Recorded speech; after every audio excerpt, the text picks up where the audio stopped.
Thousands of Canadian consumers fall victim to fraud and scams each year, and here in Manitoba, the number of reported frauds and scams is on the rise. The presentation, which you are about to see, will show you some examples of frauds and scams and provide some advice on how to protect yourself and your money. In some cases, people have been approached in their own homes and even lost their life savings. Senior citizens are a rapidly increasing segment of the population and are a prime target for con artists and thieves. As well, First Nations peoples, youth, and new immigrants are increasingly becoming targets.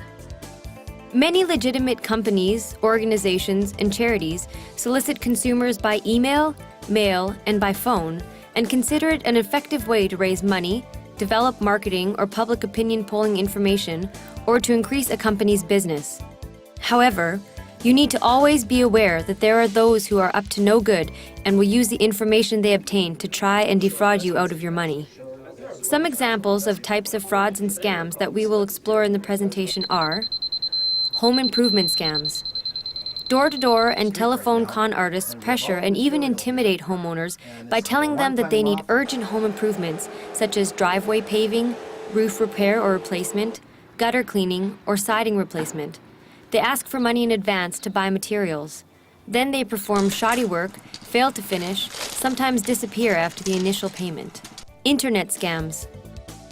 There are many internet-related scams, and with the increase of home computers connected to the internet, the chance of being scammed increases. One such scam is called farming, where criminals try to obtain your personal, credit, and banking information. Identity theft. Emails, letters, and phone calls that appear to be from a bank, credit union, credit card company, or government agency that ask you to verify personal information such as passwords, account numbers, or social insurance numbers are attempts to gather information from you that would allow a thief to use your identity. This is called phishing.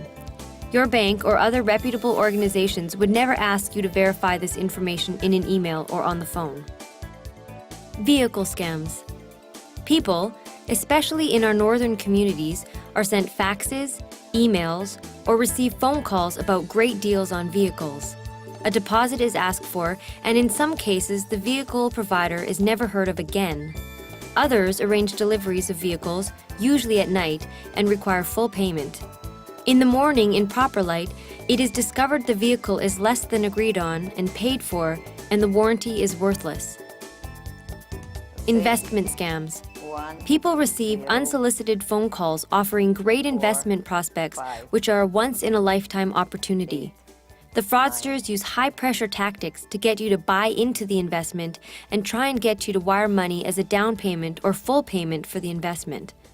The investment opportunity turns out to be either worthless or you never hear from the people again. Understanding the tactics criminals use and guarding your personal information are critical to protecting yourself. Over the next several minutes, we will be exploring some of these frauds and scams and offer some ways that you can prevent yourself from becoming a victim. Section 1. Identity theft. Many people do not realize how easily criminals can obtain our personal data without having to break into our homes. In public places, for example, criminals may watch you from a nearby location as you punch in your credit card number or listen in on your conversation if you give your credit card number over the telephone to a hotel or rental car company. In recent years, the internet has become an appealing place for criminals to obtain identifying data, such as passwords or even banking information. With enough identifying information about an individual, a criminal can take over that individual's identity to conduct a wide range of crimes, for example, false applications for loans and credit cards, and fraudulent withdrawals from bank accounts. It could be argued that information is the currency of the 21st century. And with information, a criminal can use that information to commit any number of crimes. So an old-fashioned criminal might want to, for example, steal your wallet. A modern criminal would want to use that information from your wallet to commit other crimes. So the advantage to a criminal to obtain your information is they can use that to obtain credit in your name, to make purchases in your name, etc. And of course, by disguising it, you'll never actually realize that these purchases have been made in your name until it's much too late. And of course, the criminal's long gone already. So the classic example we have is a criminal who might use the information, your personal information, be it anything from, for example, a credit card, your driver's license, your health card, your social insurance number, even your birth certificate. Using this information, obtain credit in your name, and then with that credit, of course, make purchases. But then, when the credit bill comes due, the credit may come to you. You might get on your credit card statement at the end of the month a bill for $10,000 worth of unauthorized purchases you didn't make. Or they could be more sophisticated and have that bill altered and directed elsewhere, so you'll never know. So if they obtain, for example, a brand new credit card account in your name that you've never seen before, how would you know if you never got a bill? But what happens is, in some cases, then you go to apply for credit, let's say a year, 2, 3 years later, only to find out there's 7 credit cards in your name you had no idea about. And each one of them was run to the max, and not a single payment was made on any of them. And of course, what happens is when you go to make a mortgage purchase or a vehicle purchase, and you're denied because of this, well, now you have to set to work fixing your credit, which is in shambles, and you didn't even know it was in the first place. And sadly, we're seeing that all too frequently. I'd say virtually on a daily basis here. This is Mary. She was recently looking for a condo to buy, and after many months of searching, found her dream home. She made an offer to purchase and provided a deposit. The next day, she applied for a mortgage and called her financial institution. She was not prepared for what happened next. Hello, we left a message for you that we had a problem. Thanks for calling me back. So you're saying there's a problem with my loan application. I don't understand. I've always been a good customer. Everything was fine with your income and your employment history, and even your banking history is excellent. But when we did a credit check on you, the report we got back was not good. So you're saying that I have 7 credit cards that have been in default payment for 6 months. That's not right. I only have 1 credit card and I always pay it on time. I'm sorry, Mary. I know you've been a loyal customer for many years, but with this credit report, we just cannot give you a mortgage. Mary is typical of many Canadians who have been a victim of identity theft. Several months ago, she answered an internet ad that came to her email address offering work at home. She answered the ad by providing an online resume giving her personal information. The important thing to understand about these types of economic crimes is the devastating effects they do have on the victims. For example, in its most simplest forms, an identity theft crime, the major inconvenience to the victim is the time, effort, hours, and aggravation it takes to get your identity back, or to basically close these holes that have been opened. So for example, it could be argued that for every case of identity theft, it takes about 275 hours of work on your part to close those holes again. Well, when does this happen? Of course, you do this during 9 to 5 working hours. Well, when do most of us work? Most of us work 9 to 5. So there is an economic cost. In terms of the effects that this has on the victims, if you look at a newspaper every day, or if you turn on the supper news, the first story is always the stories that sell. And the stories that sell typically involve weapons, violence, drugs, and so on like that. This is not a sexy crime. It's not a crime that typically you can have a good image for selling for the media. However, are the effects devastating on the victims? Absolutely. I'll give you one example that still sticks in my mind, is when I interviewed an 84-year-old woman. She had lost her hearing through life, so she could talk, she just couldn't hear. She'd lost her hearing. This woman had lost her entire life savings to these people. Because she was trusting, she was a lifelong civil servant, and her entire retirement savings were taken by these people. She was living in a luxury condominium complex here in Winnipeg, and on the 23rd of December, she was advised that her checks were bouncing. They can't understand why her checks would bounce. She never leaves. She lives in this residence. She never departs. Why should they bounce? Well, they were bouncing because the bad guys were literally picking her pocket over the internet or through the mail. And they actually drained her entire life savings to the point where on January 1st, she was evicted. Now, winter in Manitoba is pretty cold. You've got a person who's 84 years old who's worked their entire life to enjoy the final years of their life through retirement. And this woman has lost it all. And on January 1st, on a cold Manitoba winter, she's out the door. Farming coerces victims into visiting a fake website and supplying personal or financial information. Instead of tricking people into clicking on an email link, farming can secretly redirect victims to a fraudulent website directly from their web browser. In order to make farming work, criminals will design a website to look identical to a financial institution, a site like eBay, or an online retail store.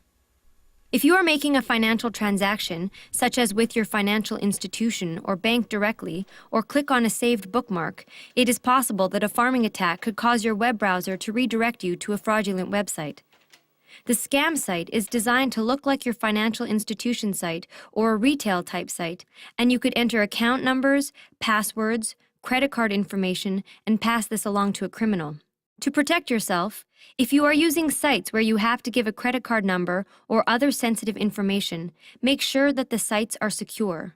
One sign of security is that the web address begins with HTTPS, not just HTTP. Always look for a small padlock icon on the bottom of your computer screen when you are entering a website that is asking for personal or financial information. To protect yourself, if you are using sites where you have to give a credit card number or other sensitive information, make sure that the sites are secure. One sign of security is that the web address begins with HTTPS, not just HTTP. Always look for a small padlock icon on the bottom of your computer screen when you are entering a website that is asking for personal or financial information. Identity theft can also occur directly by being approached by someone looking for assistance with some form of financial transaction. Providing your financial information could result in identity theft and also loss of your hard-earned money. My son was 15 years old at the time, and this young fellow came up to him who looked to be about 15 or 16 years old and said that he had just moved here from BC and that he has his last paycheck, but it was a regular check that he had, and he doesn't have a bank account, he's got no place to live, he's got this money, and can he just deposit it into his account and then take the money out? And of course, my son, the trusting lad that he is, said yes. So this boy, he put the fraudulent check in Adam's account and then withdrew all the money, and about $800 later is when we realized that this was a scam, and this wasn't, because of course the other thing that happened at the same time was my son didn't tell us that this had happened. It was until he started losing money that he finally came up to me and said this was the problem. The original check I think was only for $250, but he was able, of course, once he had the PIN number, he was able to access all of the funds that were in there. In the first instance, my son, the very first thing he should have done is said no to this person and then gone and got a security guard and let him know what was going on. Never give out your PIN number to anybody. Never make your PIN number something that's so easy that anybody can figure out what it is.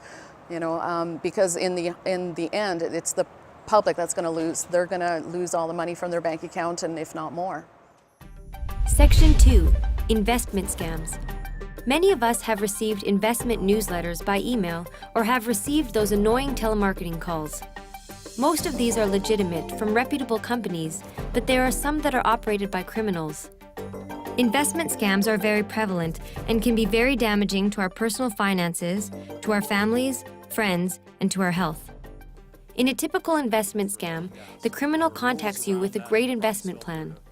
While the specific details of the plan can vary depending on who is delivering the pitch, one thing is certain: it is a bad investment for everyone but the criminal. The definition of an investment is when you give somebody money in order to earn a profit for you. An investment scam, of course, is when that money disappears into the hands of the criminal. And the types of investment scams are virtually infinite, but they all have certain common factors together. Very often they'll promise an unrealistically high rate of return. Very often they'll promise that the investment is guaranteed. And there's always a pressure behind it. They're trying to get you to invest immediately before you have a chance to think about it or ask anybody else about the investment. They'll often ask for cash. Many times the investment will sound very, very complicated. And really, it's not that complicated. They're just saying that to, of course, put you off your guard. They can approach you in any number of ways. Sometimes you'll receive a cold call on the telephone saying you've been selected for a special offer. And of course, again, they will promise you a very high rate of return, but you have to decide almost immediately whether you're going to invest or not. Again, often they'll say there's little or no risk, and often they'll tell you the investment is tax-free. They can be absolutely anywhere in the world with modern communication systems. One particular type is called a boiler room, and it's literally because one of the early scams of this type was set up in a boiler room. It can be set up anywhere where phone lines can be run into, and they can be absolutely anywhere in the world. They are also called boiler room scams because of the highly pressurized sales techniques employed by the broker. They can be forceful, persistent, and highly aggressive. A common tactic is to create a sense of urgency about a stock, such as telling the investor it will explode any day so they need to invest quickly. The investment scam is remarkably simple. A criminal, usually operating from an overseas firm, will cold call a potential investor and propose they buy shares in a particular company. The firms will operate from boiler room hotspots such as Spain, Switzerland, Dubai, Japan, Bermuda, or the US and Canada. Many of them will have a UK-listed address and a grand-sounding name to give an air of legitimacy. Hello, my name is Bill and I'm calling on behalf of Offshore Investment International. We are a global capital investment firm. Today we are calling a select group of people with an exclusive investment opportunity. Between $35,000 and $50,000 or over $50,000. I'm in the 50 over range. I'm very pleased to let you know that you've qualified for a limited time offer. Can I please have your name? Thank you. Now I'd like to have our investment specialist speak with you to better explain our investment offer today. She qualified? Oh yeah. Good, thank you. Hello, Mrs. Williams. Yes, my name is Hugh. I am the supervisor at Offshore Investments. Could I have your first name? It's Nora. I have an opportunity for you today that is absolutely guaranteed, no risk, but it's a limited time offer. We're only able to offer it for today. Now, it's an international banking debenture. A variation we've seen just recently is social networking sites, where the fraudster will meet a group of people on a social networking site. These people often have something in common, and sometimes they'll meet physically, and sometimes they'll only ever meet over the networking site. It's called an affinity fraud, where a group of like-minded people are collected together, and then the scamster will gain their trust and defraud all of them. Affinity fraud includes investment frauds that prey upon members of identifiable groups, such as religious or ethnic communities, the elderly, or professional groups. The fraudsters who promote affinity scams frequently are, or pretend to be, members of the group. They often enlist respected community or religious leaders from within the group to spread the word about the scheme by convincing those people that a fraudulent investment is legitimate and worthwhile. Many times, those leaders become unwitting victims of the fraudster's ruse. Most pitches by affinity groups are two-pronged. You can make a profit, and you can do good in the world, helping food banks, building churches, and supporting alcohol and drug rehabilitation programs. These scams exploit the trust and friendship that exist in groups of people who have something in common. Because of the tight-knit structure of many groups, it can be difficult for regulators or law enforcement officials to detect an affinity scam. I got involved with these scams through people with the same religious beliefs that I had. That included people in our place of worship, a business person we knew, and the thing that we had in common with all of these people were our belief systems regarding our religion, and some of them had even befriended us. So for us, it was more that we thought we were in a relationship of trust because we knew each other. Before they had us involved with their business opportunities, before they approached us, we had met in our place of worship. We hadn't known each other, but part of the friendship introduction was, oh, by the way, this is what we do for our work. You should take a look at it. This is a really great way to make money. So that was the key. We were also told by people that different scriptures pointed to the fact that we should be borrowing to make money as well. So scripture was, in a sense, twisted to try to make their points. We were also told that they were the only ones who had exclusive access to different investments, and that because of our relationship, we too could take part in that. We were also told that even though we had lost money from the last investment we had done with them, that the next one was going to be way better and we were going to make all of our money back. The reason we got involved in it is because of our friendship with them. We trusted that as our friends, they had our best interests in mind, as friends generally do. What we didn't anticipate is that each new offer that would come along that they were trying to get us to get involved in was lining their pockets. Over the last 6 years, we've lost $20,000. Now, that sounds like a huge amount, and it absolutely is. It's devastating, it's embarrassing, but If we would have gone for every single scam, every opportunity that had been presented to us, that total would have been $120,000. Really, financially, it's wiped us out. We're really struggling to make ends meet, to pay back the debt incurred from our loss. And the hardest part about it is how it's affected our son as well. Even things that maybe many of us take for granted, he's been asking for a vacation or having cable TV or even something as simple as going out to eat. And what really breaks my heart is when he's wanting to use his own money to take us out for a coffee break, out of just the goodness of his heart. That is devastating because it should never be like that. This is not how it's supposed to be. He is also paying for the mistakes that we've made. Victims often fail to notify authorities or pursue their legal remedies, and instead try to work things out within the group. This is particularly true where the fraudsters have used respected community or religious leaders to convince others to join the investment. Remember that investment I told you about before? Yeah. I made $5,000 in 3 months. How much did you invest? I invested $10,000, and in 3 months I made $5,000.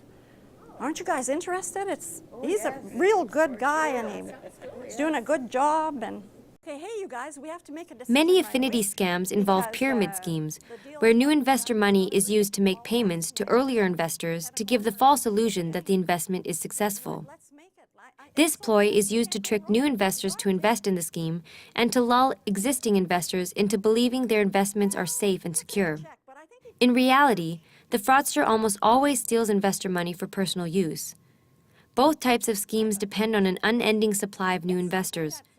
Wow, Lou, you've done a great job with your recruiting here. Things have gone even better than I expected. I have a check here for you, just as I promised.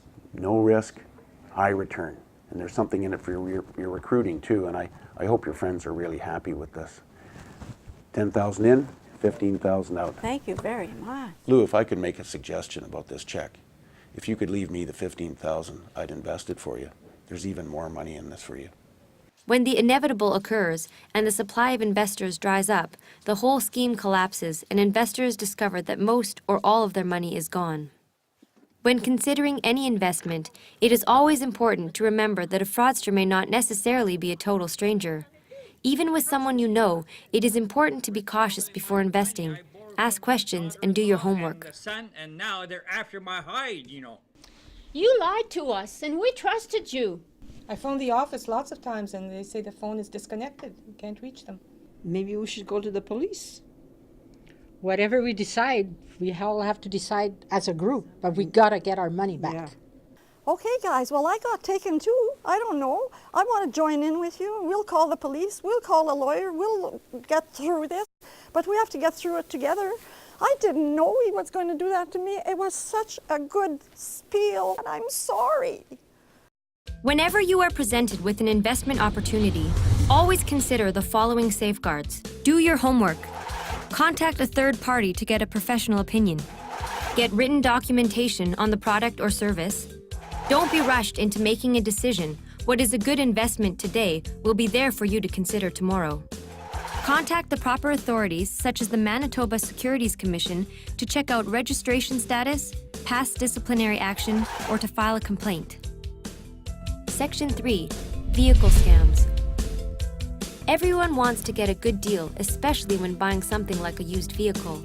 But those in our communities who are either not familiar with proper codes of conduct or governing laws, or whose first language is not English, can fall prey to unscrupulous scam artists and criminals. One such scam is being approached on the lot of a used car dealership by someone offering you a better deal. Oh yes, I need a new car to get to my job. You don't want to buy from here. These ones are too expensive. I can get you a car like this for a much better deal. Oh, you know, ever since I've come to Canada, everyone's been so helpful. Oh, you know, we pride ourselves on our friendliness. Let me give you my business card. You can give me a call. It was nice meeting you. Since coming to Canada, he has had good luck with people all willing to assist him and his family with his documents, housing, and employment. He is not aware of our laws or regulations regarding vehicle sales and doesn't understand how our system works. I can have the car dropped off at your house for you at 8 o'clock. Does that work for you? Oh, yes, that would be perfect. Perfect. I will see you at 8 o'clock. Thank you.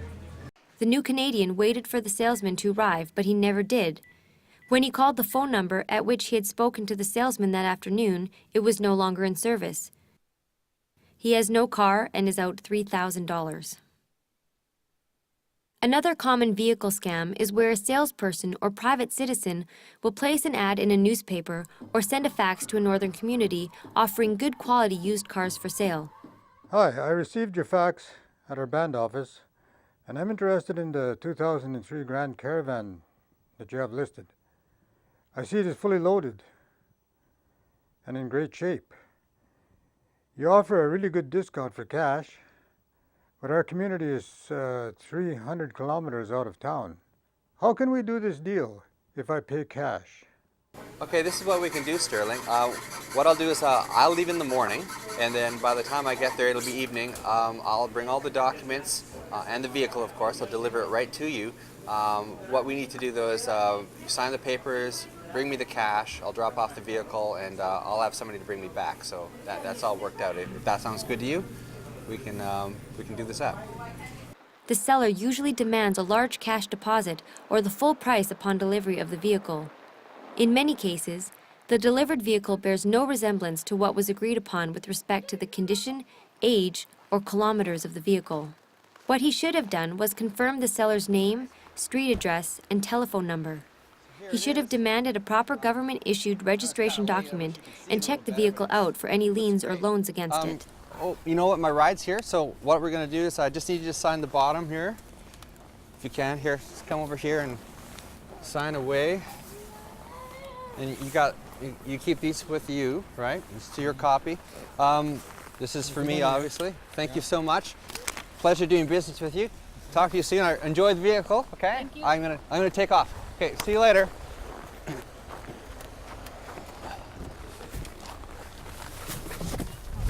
No, this is not the one we wanted. This is not the one we paid for. Look at the windshield. Oh, look at this.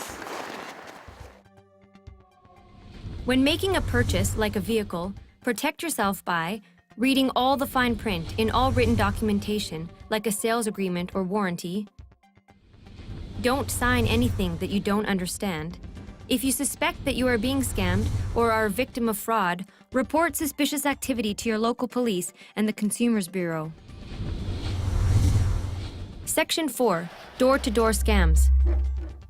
Door-to-door scams are common across the country and are often targeted at seniors as they are more likely to be home during the day. Home repair scams and charity scams are two common types of door-to-door fraud. In home repair fraud, the homeowner is approached by an individual offering to perform some type of home repair job, such as asphalt paving, driveway repair, roof or gutter repair, snow removal, etc. The perpetrators claim to have materials left over from other jobs, can offer significant discounts, or they were sent by a close relative or friend. Once the job is completed, however, the cost of the work is several times more than the first quote. Payment may be demanded in cash to avoid taxes or surcharges. To ensure payment in cash, the con artist may even offer to accompany the victim to the bank. If the opportunity is available, these home repair con artists may also commit a burglary. The work is usually inferior or incomplete. Yes, can I help you? How you doing today, ma'am? My name's Sean from DM Roofing. We're happy to be in the neighborhood today, and I noticed that you need repairs done to your roof.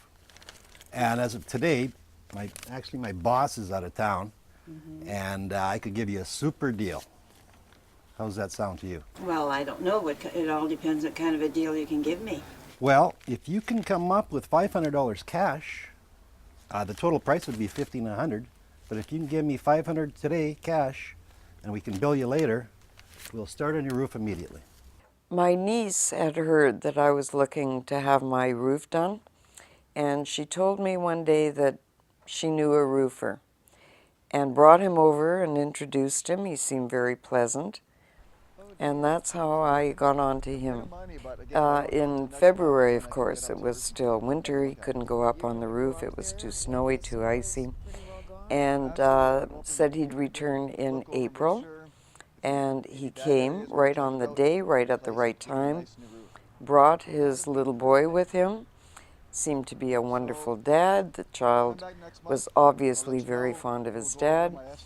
However, it was still too snowy, and so he said he would return early May. Went up on the roof, gave us an estimate that we were very pleased with, and said he would start the roof the following week. Came back on the exact day at the exact time, but said to me that because he's independent, he needed half of the money to buy supplies. And I just wrote him a check. I called every single person in the phone book with that name, found out that he was divorced, had visiting rights on that particular day with his child. His grandmother, when I got hold of her, said to me, "Is he in trouble again?" So it obviously was not a first time that he had been chased down. And she gave me the name of the company that she thought he worked for. They were surprised that I'd had any contact with him. They had given him the payroll for a crew that he was working with, and he took off with the payroll, and they never could find him. So he was a bad actor from the beginning, but his demeanor was honest and straightforward, and we liked him. Certainly, if it ever happened again, before I would offer any money, I would look into the background, look into the work he's done, check with his previous clients, and make sure that the job he had done was good. Door-to-door scams are another popular means to get at a senior, scam and fraud-wise, because they tend to be home again, and they're likely to answer the door. They're also able to see things that need fixing on a senior's home and are able to talk them into the fact that this needs to be, addressed very, very, very quickly. It's immediate in nature, and that's very effective. Financial impact is only one tiny little corner of the variety of different impacts that a senior might have as a result of being a victim. You have a person who is feeling very guilty, in a lot of ways maybe feeling like they're responsible for the losses because they believed what was being told to them. They don't want to involve their family members. They're embarrassed. Fundraising and charity scams are another common type of door-to-door fraud. Homeowners may be asked to donate money to causes that don't actually exist. The Downtown Mission is an organization that feeds and shelters homeless people living in the inner city. Well, what kind of donation amount are you looking for? Well, it's just something small, $20. I think I might be able to afford some money, sure. Not a problem. There you go. All right, thank you. Now I just need to get your postal code and address. 261 Hartford Avenue, Winnipeg, Manitoba. So a lot of times there's absolutely no closure. And your phone number? The losses that they have are irreplaceable. They have no way of regaining the monies that they have spent their entire lives building up. They lose a lot of their independence, their ability to take care of things on their own. If they don't lose that, a lot of family members might think that they have and try to take over a lot more control in the light of protecting that senior, but in fact taking away a lot of independence and freedom. In order for a senior to accurately protect themselves, there are a few different things that they might take into consideration. First of all, take your time to absolutely consider what the offer is, to make sure that you're aware of what everything is. It's okay to ask questions, a lot of questions. The more informed you are, the better the choice that you can make. One rule of thumb, and I've heard it repeated several times, is if it sounds too good to be true, chances are it is too good to be true. I would say guard your personal information very, very carefully. Your birth certificate, your social insurance number, your citizenship papers, things like this. These are items that should be kept at home, if at all possible, or in a very safe place. Understand that you can say no, and that there are people who will take advantage. They will try to call you and get you to agree to things that are not in your best interest.